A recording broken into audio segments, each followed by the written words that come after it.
Las llagas de Jesús nos han sanado. El amor infinito de Cristo sigue dándonos la salvación. Que nuestro interior esté siempre dispuesto a este verdadero regalo de amor. Sean bienvenidos a este su programa, Dios nos quiere sanos. Reflexión y estudio bíblico con Fray Nelson. Iniciamos.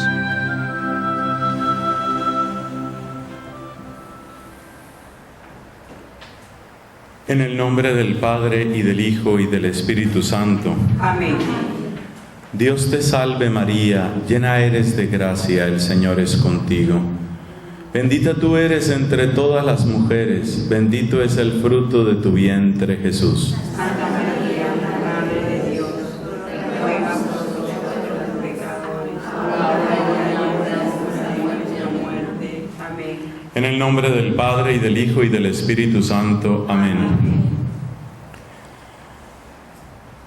Dios se ha manifestado, Dios se ha dejado conocer del ser humano. Esta es la afirmación impresionante. Este es el anuncio gozoso que preside toda la Escritura, pero sobre todo que acompaña y da esperanza a la vida de la Iglesia. Dios se ha dejado conocer. ¿Cómo ha sido posible ese lenguaje? Esa es la pregunta que llevamos en el día de hoy. Conviene recordar las etapas que hemos recorrido. Primero, algunas personas imaginan ese lenguaje de Dios como un dictado, como que Dios ha elegido a algunas personas y les ha dicho como palabra por palabra lo que quiere que todo el mundo sepa.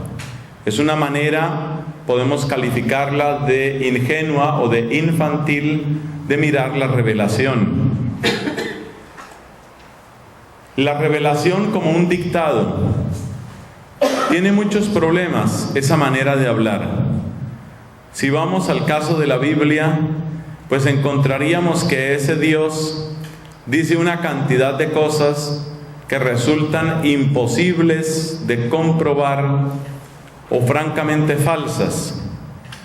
Por ejemplo, en el relato del Génesis se dice que hay unas aguas superiores y unas aguas inferiores, porque la gente de aquella época imaginaba la tierra firme como en una especie de sándwich entre las aguas superiores y las aguas inferiores. Sabemos, por supuesto, que más allá del agua que pueda haber en las nubes, esa visión del universo es simplemente incorrecta. Entonces Dios resultaría ser el autor de una cantidad de errores científicos ridículos. Cuando se habla del Dios del dictado, también tenemos que suponer que literalmente Dios quería la muerte de una cantidad de pueblos y que fueran destruidos y que fueran despojados, como se lee, por ejemplo, en esas batallas del Antiguo Testamento. Hay que acabar con los amalecitas. Y acabar con los amalecitas implicaba una destrucción pavorosa de esos pueblos. El Dios del dictado es un Dios que termina siendo un dictador. Eso no es la revelación, eso no puede ser.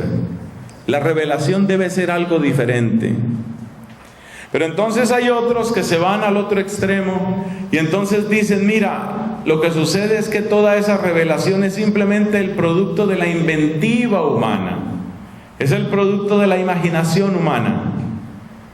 Y entonces estos creen que la revelación es simplemente un asunto de fantasía. Lo único que cuenta, según ellos, es la verdad científica. Esa sí es seria, esa sí es de fiar, la verdad científica. Para ellos, el mundo de la fantasía y el mundo de la religión es pura subjetividad y el terreno de la verdad coincide con el terreno de la objetividad. Descartemos la subjetividad, quedémonos solo con la objetividad y ahí tenemos lo verdadero. Contagiados por ese virus que podemos llamar cientificismo, hay algunos teólogos y algunos sacerdotes que enseñan ese tipo de cosas. Algún ejemplo me daba una hermana hace unos minutos de ese tipo de sacerdote, de ese tipo de conferencista que, levantando la bandera del cientificismo, obviamente considera como falso y como mítico y como pura fábula prácticamente a la Biblia entera. Ese fue como el punto de partida de nuestro análisis. Luego le hemos hecho una crítica a esa división, esa teoría de los dos cajones, es decir, que las cosas son o totalmente subjetivas o totalmente objetivas. Es una teoría que se puede criticar. Es una afirmación que no resulta tan completamente cierta. Por ejemplo, cuando se critica a partir de lo que es la experiencia, ¿qué es tener una experiencia? ¿En verdad el conocimiento que da la experiencia es comparable al conocimiento científico?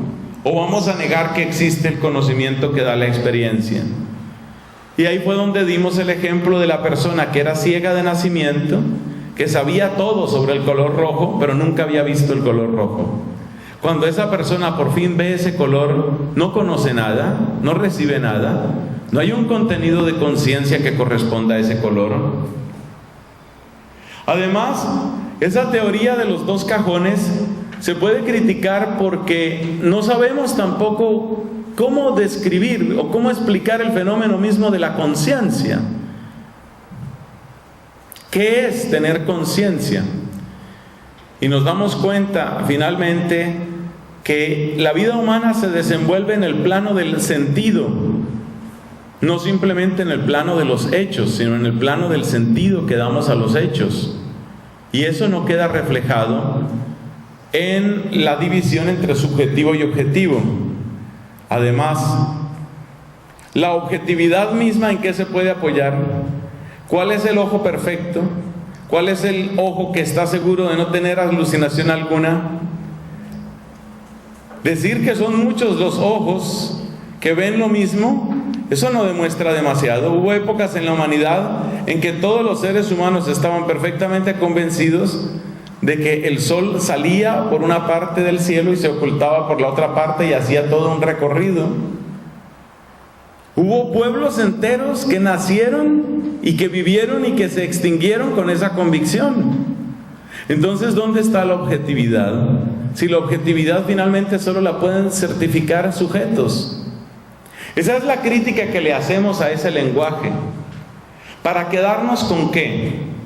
Pues para quedarnos con que la Biblia no es ni pura subjetividad, o sea, no es pura fantasía, pero la Biblia tampoco es pura objetividad que se pueda llevar a un laboratorio. La Biblia corresponde más a algo que hemos llamado intersubjetividad, y el nombre tampoco es perfecto. Es un nombre útil, pero no es el nombre perfecto para eso. Y entonces, de la intersubjetividad lo que surge es el testimonio. ¿Y qué es el testimonio? Hemos definido el testimonio como la suma de un hecho real y de una interpretación genuina. Y hemos entendido interpretación genuina como aquella que no se apoya, que no quiere reemplazar una ignorancia, ni tampoco pretende lograr un engaño. Eso es una interpretación genuina o interpretación auténtica. Las interpretaciones auténticas son típicas de los niños cuando se sienten en un entorno seguro y se sienten amados. El niño que cuenta, ahí es donde viene la parábola del bus escolar, ¿no? El niño que cuenta el accidente que vio, evidentemente está agregando cosas de su cosecha, pero su intención no es engañar a la mamá. Su intención tampoco es hacer una creación o un cuento. Él está describiendo un hecho real y una interpretación auténtica. Y ese es el tipo de relato que tiene la Biblia. La Biblia entera está escrita en clave de testimonio. Sobre esa base, creo que es bueno el tiempo para hablar de la verdad y de las distintas modalidades o tonalidades de la verdad. Porque resulta que la verdad está unida al lenguaje. No puede ser de otra manera, ¿no? Vamos a suponer que el enamorado le dice a su enamorada: te adoro. Pues en rigor de términos eso no es cierto. Adorar se adora a Dios. Ella no es una diosa. Ese te adoro es una exageración, es una metáfora. Pero en el contexto romántico, afectivo, sentimental en el que están, ella recibe esa palabra y no por eso se considera una diosa inmortal. Ella entiende lo que él le está diciendo. O sea que cuando hablamos de que la verdad está unida al lenguaje, quiere decir que la verdad está unida a algo muy importante que se llaman los géneros literarios. Hay una verdad que es propia de cada género literario.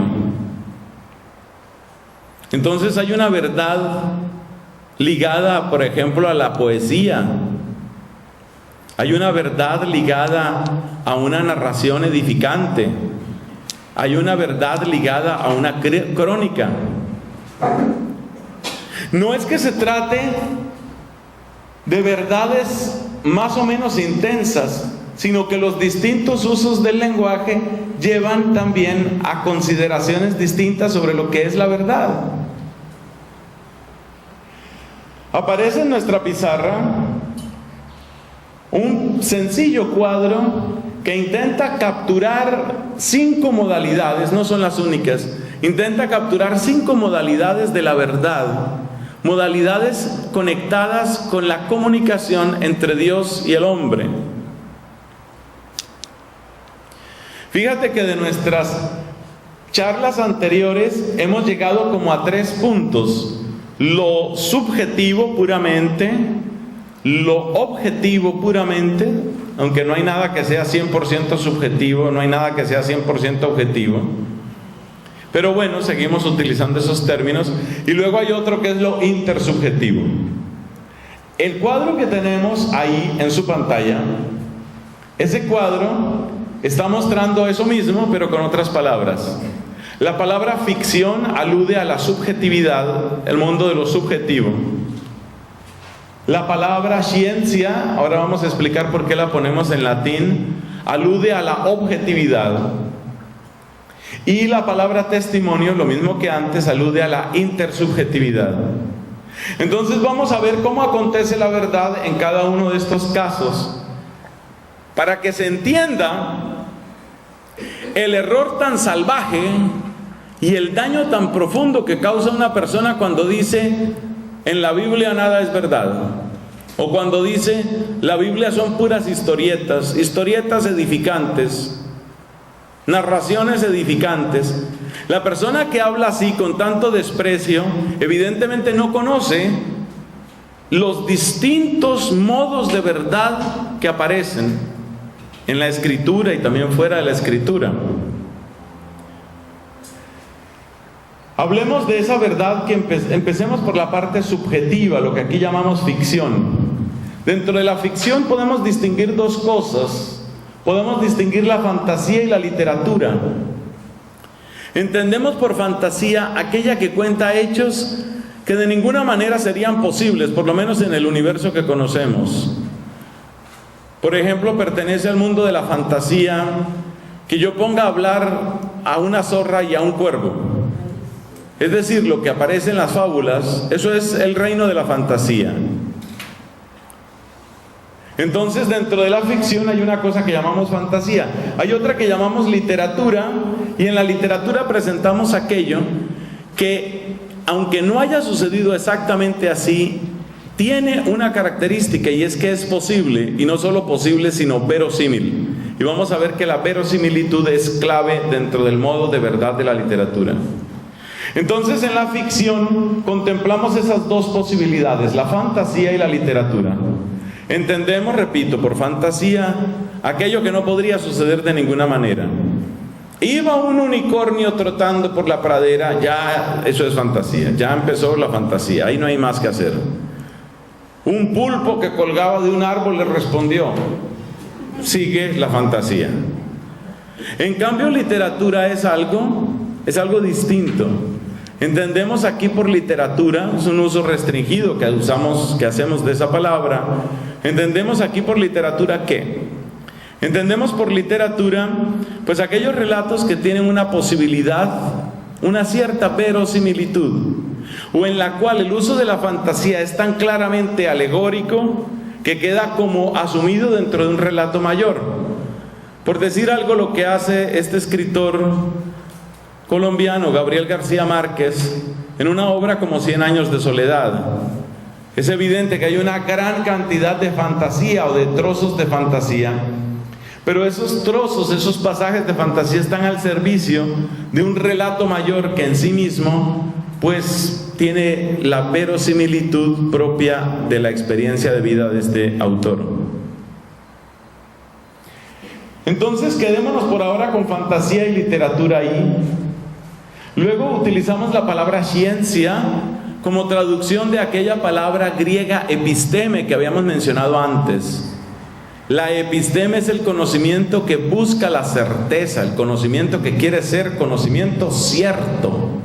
Esa es la episteme. Y de ahí viene la palabra ciencia. No escribo ciencia en castellano, porque cuando decimos ciencia en castellano, inevitablemente pensamos en la ciencia moderna. Es decir, la ciencia de los laboratorios, las ecuaciones, las hipótesis y los experimentos. Entonces no utilicemos la palabra ciencia por esa razón. Dentro de esa ciencia escrita así en latín, hay una que podemos llamar la ciencia clásica. Esa ciencia clásica es la que conoció, por ejemplo, un Santo Tomás de Aquino. Santo Tomás de Aquino utiliza la palabra ciencia, pero para él ciencia es la ciencia clásica, es decir, aquel conocimiento que él considera suficientemente firme, conocimiento firme y establecido. Eso es lo que significa ciencia para Tomás. Y ese conocimiento, según cree Tomás, es un conocimiento permanente. Dentro de ese conocimiento, hoy podríamos incluir ciertos elementos de filosofía y de lógica. Pero además, en el aparte o en la sección de ciencia, tenemos la ciencia moderna. Y ahí tenemos que examinar qué tipo de verdad tiene la ciencia moderna. Porque este cuadro es para eso. Este cuadro es para preguntarnos si puede haber alguna forma de verdad en la fantasía, alguna forma de verdad en la literatura, si hay una forma de verdad en la ciencia clásica o en la ciencia moderna. Y finalmente encontramos abajo la tercera gran sección. Si la ficción pertenece al mundo subjetivo y si la ciencia pertenece al mundo objetivo, entonces lo último que encontramos es testimonio. Y el testimonio pertenece al mundo intersubjetivo. ¿Y qué es lo que brota del testimonio? El testimonio se expresa, tiene su género literario, sobre todo en el Evangelio. El Evangelio es la forma tal vez más elevada de testimonio. Entonces lo que nos estamos haciendo aquí en realidad son 5 preguntas. ¿Cuál es la verdad de la fantasía? ¿Cuál es la verdad de la literatura? ¿Cuál es la verdad de la ciencia clásica? ¿Y cuál es la verdad de la ciencia moderna? Y finalmente, ¿cuál es la verdad que puedo esperar del Evangelio? Evidentemente, esas verdades no son intercambiables. La verdad que yo espero de la literatura no es igual a la verdad que yo espero del Evangelio como tal. Por eso es importante saber cuáles son las verdades propias de estos distintos canales o modos de comunicación. Hay una verdad en la fantasía. Se puede decir que un relato, por ejemplo, un relato de tortugas que hablan y zorras que responden, ¿puede haber una verdad ahí? El primer impulso es decir que no, porque uno dice, pues donde todo tiene la capacidad de adoptar cualquier naturaleza, pues parece que no hay modo de que haya una verdad. La verdad es que la buena fantasía tiene su verdad. La verdad de la fantasía se llama coherencia. Lo mínimo que nosotros pedimos en un relato es que haya coherencia. Si yo te empiezo a contar la historia de mi familia y te digo, mira, yo tuve a mi abuelo, murió ya hace muchos años, precisamente ayer me lo encontré, y pues mi abuelo me comentaba que él quería nacer el año entrante. Llega un momento en el que tú sientes que estoy completamente fuera de mis cabales, o que ese relato no significa nada. Tiene que haber un mínimo de coherencia en el tiempo, coherencia también en los personajes. Un narrador magnífico como Esopo, el de las fábulas, sabía esto muy bien. Entonces, por ejemplo, cuando quiere referirse a cómo es la gente astuta, toma como personaje ¿a quién? La zorra, por ejemplo, o el zorro. Cuando quiere referirse a los que son crueles y desagradecidos, pues estará el cuervo, por ejemplo. Cuando quiere referirse a los que son apresurados, pero imprudentes, ahí puede aparecer el conejo, puede aparecer la liebre. Pero si Esopo resultara en un relato contándonos de cómo una liebre analizó durante mucho tiempo cómo avanzar los próximos 3 metros, yo empiezo a sentir que eso no tiene significado. Esa no es la liebre, así no obra la liebre. Entonces, la verdad que se pide de la fantasía, que es tal vez la verdad mínima aceptable, es la verdad de la coherencia. Eso es lo que se espera de un relato. Avancemos. La verdad de la literatura como tal, ¿cuál es? La verdad de la literatura es la verosimilitud. Si el relato que yo estoy contando no es verosímil, pero tiene, sin embargo, coherencia y una cierta belleza y otras características, pues yo lo recibo, pero lo recibo como fantasía. Lo recibo como pura fantasía. La verdad de la literatura es la verosimilitud. ¿Qué quiere decir verosímil? Verosímil quiere decir que tiene el rostro de la verdad, que tiene apariencia de verdadero. Si profundizamos más, descubrimos otra cosa. La verdad que yo espero de la literatura es la analogía con la vida. Por eso no solemos calificar como buena literatura aquella que fuerza una conclusión. Por ejemplo, si yo escribo una historia que sucede en un pueblo, voy a nombrar un pueblo de mi país, ahí donde está el santuario de la Virgen, Chiquinquirá. Si yo digo un relato sobre Chiquinquirá y yo pongo a todos los chiquinquireños como personas honradas, bondadosas, generosas, y está la familia de los Farías, una familia santa, que vivía al lado de la familia de los Martínez, que era muy santa también. Ellos al lado de la familia Torres, en donde nunca se escuchó que sucediera un pecado. Al lado de ellos los Pérez, que eran inmaculados todos. Pues hay un momento en el que tú dices, mira, eso no es verosímil. Es decir, la vida humana no es así. Así no es la vida humana. No, pero es que yo quiero que mi relato sea muy edificante, entonces por eso solo hablo de niños que se portan bien, jóvenes que pasan días en oración, esposas abnegadas, esposos fieles y trabajadores, abuelos llenos de sabiduría. Esa no suele calificarse como buena literatura. Resulta algo como tan empalagoso, porque es como si se quisiera llenar de tanta dulzura el relato que termina siendo hostigante. Así no es la vida.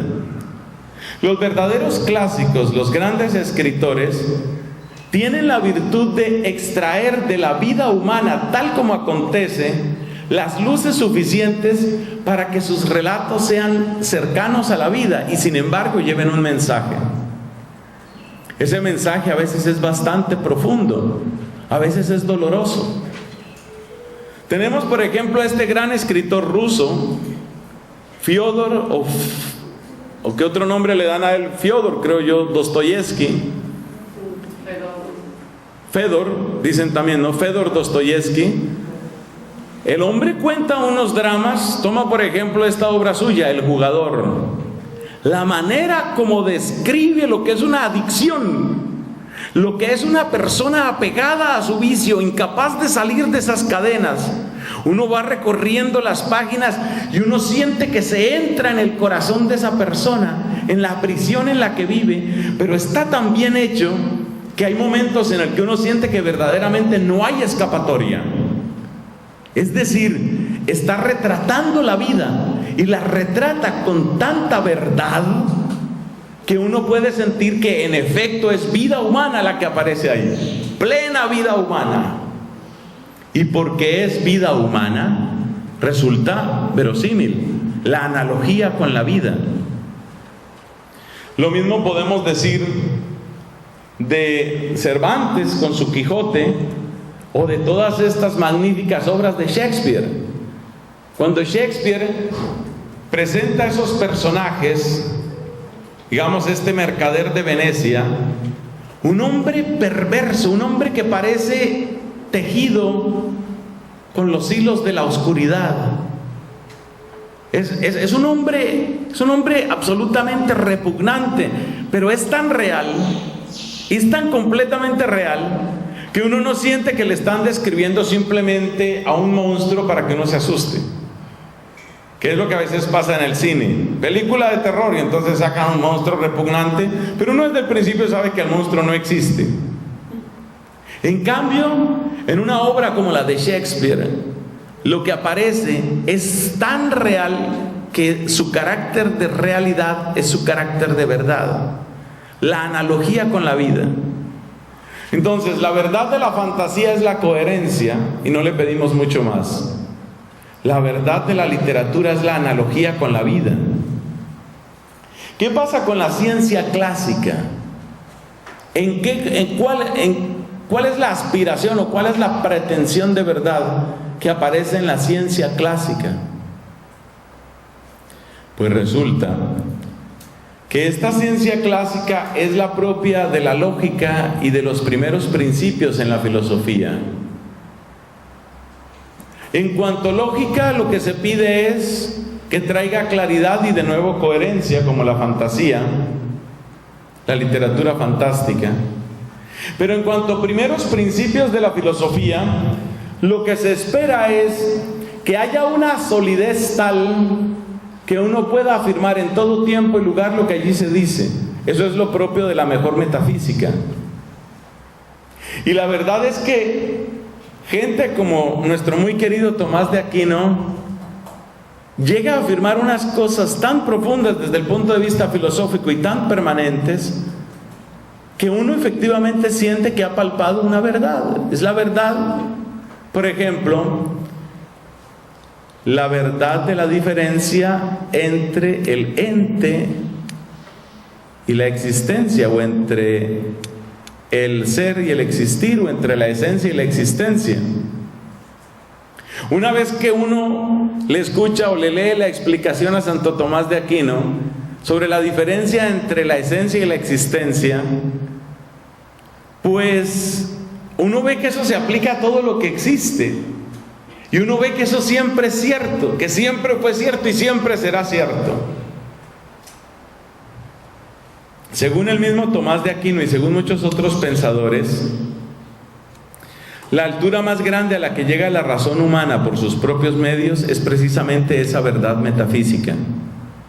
Por favor, no confundir esta metafísica clásica con el uso que lamentablemente tiene la palabra metafísica hoy en los ambientes, por ejemplo, de la nueva era. Hoy se utiliza la palabra metafísica de una manera terriblemente confusa. Hay un libro, por ejemplo, que ha hecho un daño salvaje. Ese libro se llama Metafísica 4 en 1. Lleva años y años publicándose y republicándose, de una autora, creo que es venezolana, que se llama Connie Méndez. Y en ese ambiente de la nueva era se utiliza la palabra metafísica más o menos para esa especie de vaga espiritualidad en donde la nueva era afirma más o menos lo que sea.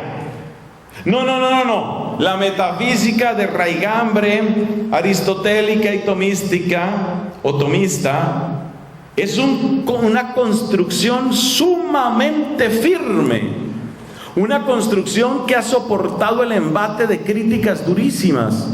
No es vapores y fantasías, no es retórica y ganas de complacer anhelos de trascendencia en la gente, como en el caso de esto que la nueva era llama metafísica.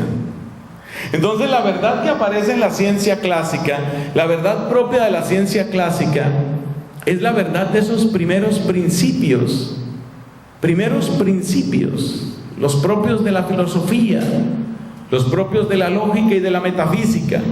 Esos primeros principios son la verdad que se espera de la ciencia clásica. Luego tenemos la ciencia moderna. ¿Cuál es la verdad que se espera de la ciencia moderna? Jugando un poquito con las palabras, podríamos decir que la verdad que se espera de la ciencia moderna es la verificabilidad. Pero esa palabra se volvió de difícil uso después de que un cierto científico y filósofo inglés llamado Karl Popper, ese Popper se escribe con doble P, le hiciera una crítica a la noción misma de verificabilidad. Él decía que hay que cambiarla por la falseabilidad.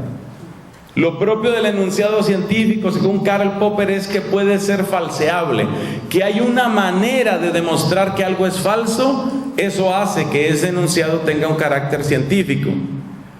Ya se verá si permanece o no permanece, pero el requisito mínimo es que sea falseable. Eso decía Popper. Entonces, ¿con qué nos quedamos en la ciencia moderna? ¿Qué verdad esperamos de la ciencia moderna? Pues es la verdad de la hipótesis, la teoría y el experimento. Es la verdad del avance en principio indefinido, el avance infinito, si se quiere usar esa expresión, de pregunta, hipótesis, teoría, experimento. Pregunta, hipótesis, teoría, experimento. Una y otra vez y otra vez y otra vez. En la frontera entre Francia y Suiza está el laboratorio de física más grande que haya conocido la humanidad. Es un anillo que tiene 22 kilómetros de longitud, y todo eso es un solo aparato. Un aparato que tiene muchos otros aparatos adentro. Ese centro de estudios que parece pura fantasía, pero es realidad, se llama CERN, el CERN. Y el CERN, el CERN, ha entrado en una investigación sobre un tema muy específico, bueno, sobre muchos temas, pero hay uno por el que se ha vuelto famoso: si existe o no existe una partícula llamada el bosón de Higgs. Y finalmente, el año pasado, los científicos del CERN dijeron que ya tenían demostrado que sí existe el bosón de Higgs. El bosón de Higgs es, entre otras cosas, responsable de que las demás partículas dentro del sistema estándar de la física tengan masa. Entonces el electrón tiene masa, el protón tiene masa, todos tienen masa debido al bosón de Higgs. Cualquiera diría que ahora que encontraron el bosón de Higgs están felices, pero algunos no estaban felices. Algunos decían, hubiera sido más emocionante no encontrarlo, porque así sabíamos que la teoría estaba incompleta y que había que hacer otra teoría. O sea que eso de hacer teoría se vuelve una adicción en los científicos.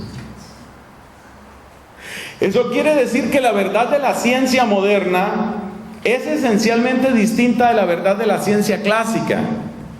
Porque la verdad de la ciencia moderna es el proceso de pregunta, hipótesis, teoría, experimento. Pregunta, hipótesis, teoría, experimento, una y otra vez, hasta que se encuentre que algo no funciona, y en ese momento toca mejorar la teoría. Y esa es la alegría, mejorar la teoría. Por ejemplo, Newton encontró una teoría de la gravitación, una teoría que tiene que ver con la gravedad, pero llegó otro más agudo, más duro, se llama Albert Einstein. Albert Einstein le mejoró la plana a Isaac Newton. nueva teoría. Y ahora vamos a pelear con la teoría de Einstein hasta encontrar dónde está el error, dónde no es exacta la teoría de Einstein, para llegar a otra teoría, y después de esa a otra, y así hasta que nos muramos todos. Esa es la ciencia moderna. Esto no me lo invento yo, esto es lo que dicen los mismos científicos, eso es lo que ellos quieren. Cuando no hay partículas, es decir, cuando tenemos un vacío, en ese vacío no pasa nada. No, resulta que el vacío tiene bastante actividad de acuerdo con la física. Entonces hasta el vacío es fuente de preguntas. Resulta que en el vacío sucede una creación continua de partículas y de antipartículas, y bueno, eso es interesantísimo. Entonces, a ver, ¿quién explica mejor el vacío? Yo tengo una teoría sobre el vacío. Explique, a ver, diga usted. Mi teoría sobre el vacío es esta, esta y esta. Su teoría responde a muchas cosas, pero no responde a otras. Vamos a mejorar su teoría. Llegamos a otra teoría. Esa responde a todo lo que conocemos. Pero sigamos haciendo experimentos. Apareció un experimento que no lo responde tu teoría sobre el vacío. Vamos a mejorar tu teoría sobre el vacío. Así se concibe la ciencia moderna a sí misma, como una carrera infinita. ¿Una carrera de qué? De adecuación a los hechos, como pueden ser comprobados con una metodología que se llama experimento. Entonces, la verdad de la ciencia moderna es algo así como una verdad en perpetua construcción. Es una verdad que surge y que a su vez se destruye y renace continuamente dentro del círculo perpetuo de pregunta, hipótesis, teoría, experimento, una y otra vez. Hay gente que cree que esa es la única verdad, eso ya lo hemos mencionado varias veces. Hay gente que cree que eso es lo único, pero fíjate que estamos viendo que hay muchos otros modos de verdad.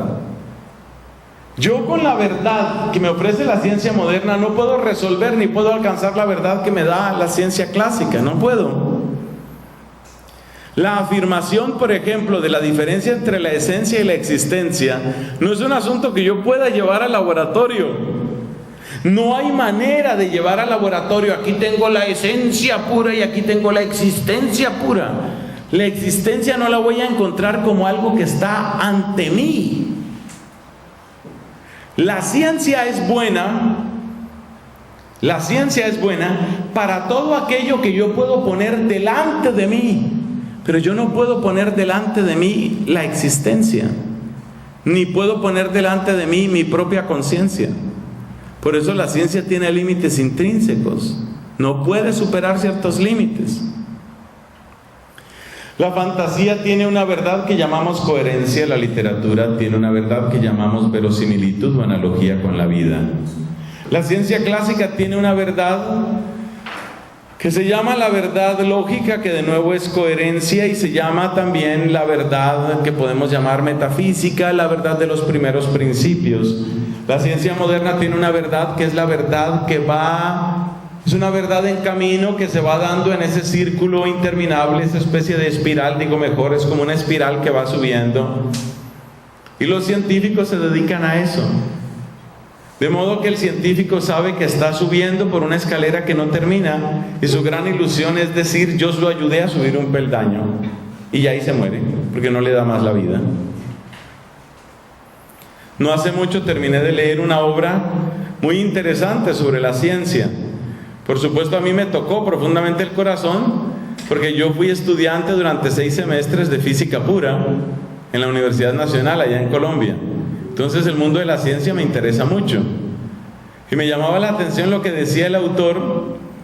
El libro se llama algo así como 40 escenas en la historia de la física cuántica, y me llamaba la atención lo que decía el autor. Decía que prácticamente en los últimos 20 años no ha habido un avance significativo en lo que se llama el modelo estándar de la física de partículas. Eso quiere decir que muy probablemente haya sobre esta tierra físicos que gastaron su vida entera en tratar de subir un peldaño y realmente no lo consiguieron. Le gastaron la vida a eso. Bueno, es una buena intención, es un empeño noble, vamos a decir. ¿Y cuál es el tipo de verdad que aparece en el testimonio? Pues la verdad del testimonio es lo que ya dijimos. La verdad del testimonio depende de la intención. Y la intención es correcta cuando la intención no intenta reemplazar una ignorancia y cuando la intención no intenta engañar. ¿Cómo se sabe que una intención es pura en términos de comunicación? Cuando no busca el propio interés. Y resulta que eso se cumple en la Biblia. La literatura bíblica es absolutamente única también en ese aspecto. Qué cosa tan bendita, tan hermosa. Como observaba un historiador norteamericano, la literatura bíblica es el único caso que tenemos de una literatura nacional que no alaba a la propia nación. Es decir, la literatura clásica griega alaba a los griegos. La literatura clásica o los relatos clásicos de los muiscas en mi país alaban a los muiscas. La literatura clásica o los relatos fundantes de los aztecas alaban a los aztecas. Y de los chinos, pues ni hablemos. Los chinos son felices, felices son los chinos. Son chinos felices. Y tienen sus propios relatos. Cada nación tiene casi por característica común eso. En cada nación los relatos fundantes, los relatos clásicos alaban la propia nación. Y eso se cumple en indígenas, en imperios, en naciones. Es algo que además como natural, ¿no? Como que el ser humano tiene esa tendencia siempre a ponderar más lo suyo, ¿no? Eso nos fascina a los seres humanos. Entonces, si voy a hablar, por ejemplo, como soy colombiano, entonces, bueno, Colombia, no hay como Colombia, viva Colombia. Pero si me oye un brasilero, dice que él viene del país más grande del mundo. Y si lo escucha un norteamericano, dice, we are number one. Y si lo escucha el alemán, sobre todo si se llama Hegel, dice, toda la historia de la humanidad es para que nosotros apareciéramos. Eso es muy propio del ser humano, darse como culto, darse honra a sí mismo. Pero resulta que la Biblia es un libro hebreo que no le da gloria a los hebreos. Es una cosa fantástica esa. Eso traten de no olvidarlo, traten de reflexionarlo porque ahí hay algo muy profundo. La Biblia es el caso único de una literatura que no alaba al propio pueblo. No significa que sea simplemente un tejido de quejas, de melancolía y de críticas. No, la Biblia tiene grandes alabanzas, pero no las tiene para el propio pueblo. La Biblia reserva todas sus alabanzas para Dios. Es decir, la Biblia es tal vez el ejemplo más perfecto, y yo le quitaría el tal vez. La Biblia es el ejemplo más perfecto que tenemos de una intención pura. No busca su gloria. Fíjate que los personajes que aparecen en la Biblia o son don de Dios, como unos pocos, por decir Jesús, María, o si no, aparecen con todas sus bellaquerías, sus miserias, sus traiciones y sus crímenes. San Pedro aparece traidor, Pablo perseguidor, Magdalena poseída por 7 demonios, David adúltero y asesino, Salomón metiendo idolatría en Jerusalén y con no sé cuántas esposas. La Biblia no le da gloria al pueblo que la escribió. La Biblia le da gloria a Dios. Y esa es la señal de una intención pura. La señal de la intención pura es, no se intenta reemplazar una ignorancia. No se pretende engañar a nadie. No se busca la propia gloria. No se busca eso. Es fantástica. Y esa intención hace que aparezca entonces la verdad del testimonio. Y entonces la verdad del testimonio, ¿qué es? ¿Cuál es la verdad propia del testimonio? Pues aquí decimos que la verdad propia del testimonio no es otra cosa sino la buena noticia, es el Evangelio. La verdad del testimonio es esa. La verdad del testimonio es la presencia del hecho rectamente interpretado, el hecho con su interpretación genuina, el texto con su contexto pleno. Eso es el lenguaje intersubjetivo en su plenitud, en su perfección. El hecho con toda la fuerza de su interpretación genuina, el texto con toda la plenitud de su contexto. Eso es lo que quiere presentar la palabra de Dios. Eso es lo que quiere presentar la Biblia. Entonces, a la pregunta, ¿es verdadera la Biblia? La única respuesta posible, y yo quiero destacar esto, este no es un asunto de si yo estoy hablando con teólogos o estoy hablando con obispos, no es un asunto de si estoy hablando con gente con muchos o con pocos estudios. La única respuesta posible a la pregunta, ¿es verdadera la Biblia? Es sí, claro que sí. Claro que la Biblia es verdad. ¿Con qué tipo de verdad? Miremos el cuadro. Porque si yo voy a buscar la verdad de la ciencia moderna en la Biblia, no. Eso no es, porque la Biblia no es para eso, ni es eso lo que quiere dar.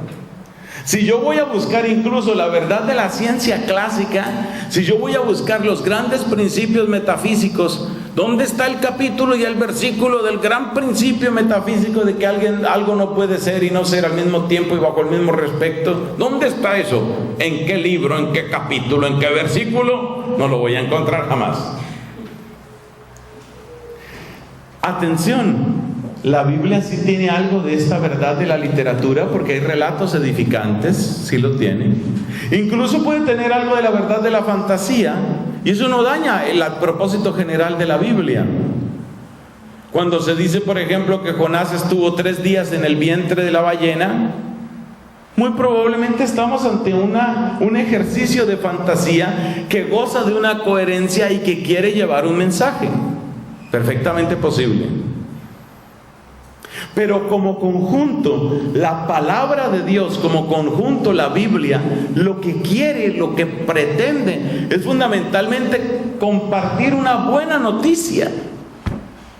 Esa buena noticia es el hecho de la salvación interpretado como ¿qué? ¿A la luz de qué? ¿Cuál es la interpretación? La interpretación es el impacto. Acuérdate el ejemplo del niño. Ese ejemplo del niño yo quisiera que ustedes se lo aprendieran de memoria, porque es que es muy útil en estas conversaciones.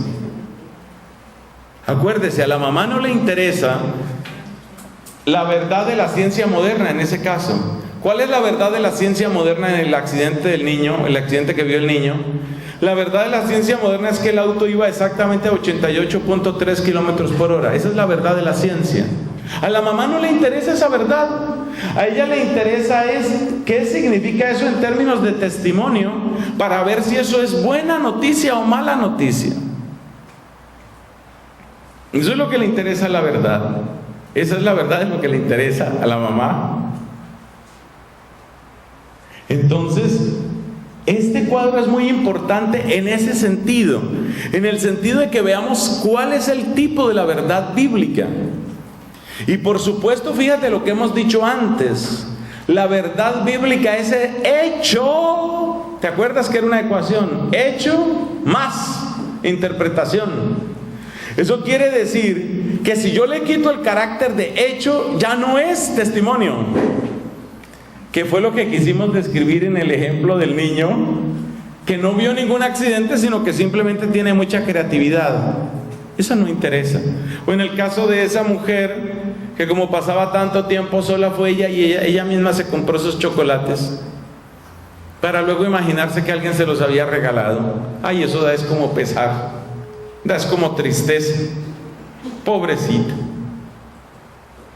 Entonces, el hecho, eso significa que la verdad bíblica es ante todo la verdad de un testimonio, que implica la verdad de unos hechos, aunque esos hechos no sean siempre reconstruibles como lo quisiera la ciencia moderna, y la verdad de una interpretación, que significa que no hay pretensión de engañar, que no hay intención de remediar una ignorancia y que no hay un interés de la propia gloria o de algo parecido. Esa es la verdad bíblica. Y desde ese ángulo hay que afirmar con alegría: la Biblia es verdad. en este ángulo. Yo no voy a decir que la Biblia es verdad en el sentido de que lo que dice la Biblia sobre el Leviatán que Dios modeló para que retose. Entonces, ¿dónde está el Leviatán? A ver, consígame un Leviatán aquí, ábrame un Leviatán, hágale anatomía al Leviatán. Ni sabemos cuál es el tal Leviatán. Algunos dicen que el Leviatán era un cachalote, que el Leviatán era la ballena, que el Leviatán es el hipopótamo. Es posible que sí. Lo que sabemos es que la verdad bíblica es verdad testimonial, y esto implica dos cosas. Quiere decir que sí hay hechos, aunque no los podamos reconstruir completamente, y quiere decir que esos hechos han sido interpretados genuinamente. Bueno, y cuando uno se pregunta, porque esa pregunta también hay que hacerla, bueno, pero esos hechos, ¿cómo pueden ser contados con ese desinterés y con ese afán de la gloria divina? Porque no se busca la propia gloria del pueblo. ¿Quién preside ese proceso? Eso es exactamente lo que la Iglesia Católica entiende por inspiración. La inspiración es ese don singular del Espíritu Santo que, obrando en unos autores a los que se suele llamar los agiógrafos, permite que ellos hayan obrado como obraron para que quedara escrito lo que escribieron. Eso es lo que significa inspiración. Esa es la inspiración bíblica. La inspiración bíblica no está en el terreno de la fantasía principalmente, aunque hay algunos pasajes, como ya hemos dicho, que son fundamentalmente parábola, imaginación. La inspiración no está en primer lugar en el terreno de la literatura. Por supuesto, la inspiración no va en el terreno de la ciencia clásica o moderna. La inspiración es aquella gracia singular, aquel regalo singular del Espíritu a esos autores para que ellos, obrando en libertad como verdaderos autores, nos dice la Constitución Dei Verbum, como verdaderos autores, pudieran dejar por escrito lo que dejaron escrito. Ese es el don de la inspiración. Entonces, ¿en qué sentido es inspirada la palabra de Dios? En el sentido de esa obra del Espíritu que está en función de la revelación. En ese sentido es inspirada. Y por eso hay que afirmar, que era nuestra pregunta, por eso esa B corta que aparece allá es la B de verdad. Por eso hay que afirmar la verdad de la Biblia. Si hay uno que se preocupa mucho de esto de la verdad de la Biblia, es nuestro querido Papa Benedicto. No se confunda a la Biblia con otro tipo de literatura. Tuvimos en el Evangelio del domingo pasado dos secciones de San Lucas, una del capítulo 1 y otra del capítulo 4.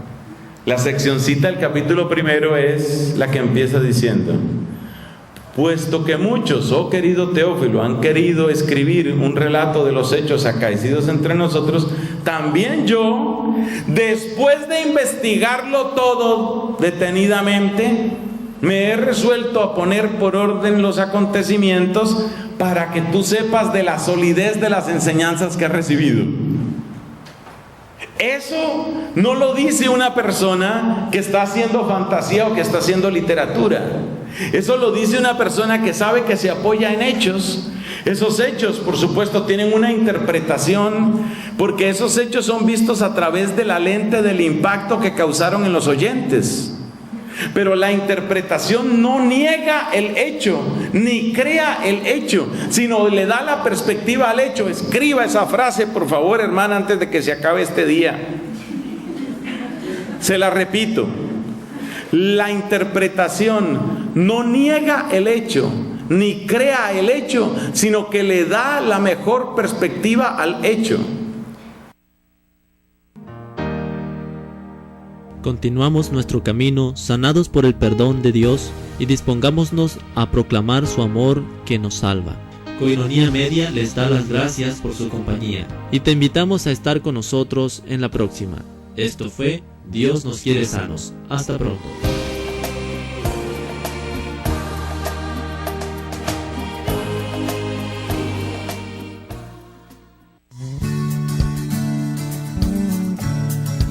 Coinonía Radio, levantando la voz para evangelizar.